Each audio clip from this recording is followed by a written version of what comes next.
আসসালামু আলাইকুম everyone, welcome back to my channel. আজকে আমি একটি মাছের আইটেম করে দেখাবো, শিং মাছের ঝোল। চলুন দেখে নিই। শিং মাছের ঝোল বানানোর জন্য একটি কড়াইতে আমি পরিমাণ মতো তেল দিয়ে গরম করে নিয়েছি। এরপরেতে দিয়ে দেব পেঁয়াজ বাটা। এখানে আমি পেঁয়াজ কুচির পরিবর্তে বাটা পেঁয়াজ নিয়ে নিয়েছি, কারণ বাটা পেঁয়াজ যে কোনো ঝোলকে গাঢ় করে। এরপর পেঁয়াজ বাটাকে আমি তেলের মধ্যে হালকা ভেজে নেব।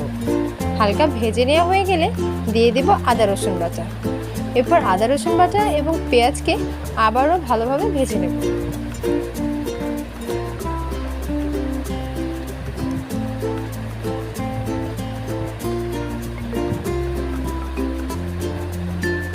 মোটামুটি ভাজা হয়ে গেলে অ্যাড করে দিয়েছি মরিচ গুঁড়া, জিরা গুঁড়া এবং হলুদ গুঁড়া।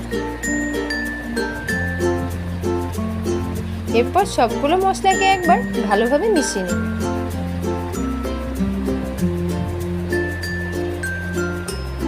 মেশানো হয়ে গেলে দিয়ে দিয়েছি স্বাদমতো লবণ।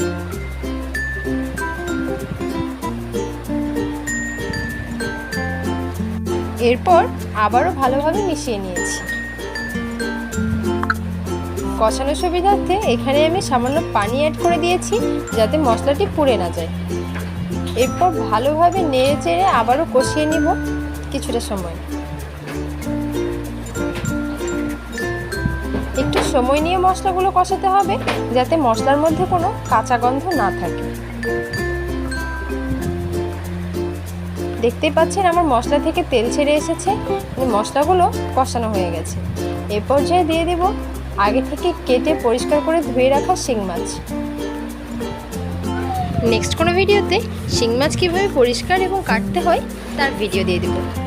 এরপর মাছগুলোকে মশলার সাথে ভালোভাবে নেড়েচেড়ে কষিয়ে নিতে হবে।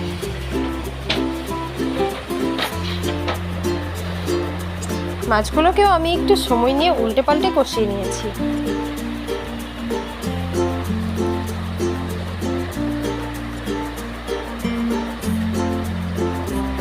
দেখতেই পাচ্ছেন আমার মাছগুলো মোটামুটি কষানো হয়ে এসেছে।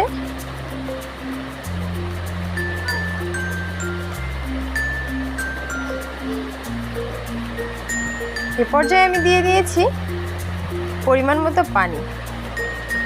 আপনারা ভুনা খেতে চাইলে অল্প পানি দিবেন, আমি এখানে ঝোল করব, এজন্য পানির পরিমাণটা একটু বেশি দিয়ে নেব।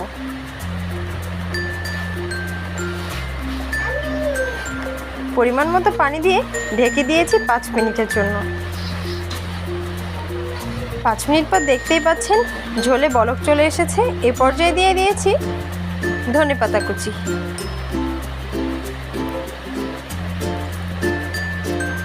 ধনেপাতা কুচির পরিবর্তে আপনারা এখানে টালা জিরা গুঁড়াও ইউজ করতে পারেন।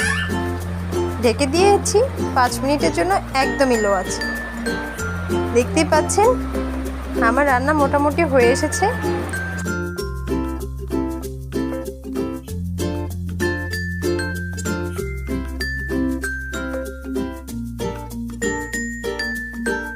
এবারে আমি পরিবেশন করে দেখাচ্ছি। এই তো আমার শিং মাছের ঝোল রেডি। দেখতেই পাচ্ছেন দেখতে কত সুন্দর হয়েছে। দেখা হবে নেক্সট কোনো রেসিপি নিয়ে। ভালো থাকবেন, আল্লাহ হাফেজ।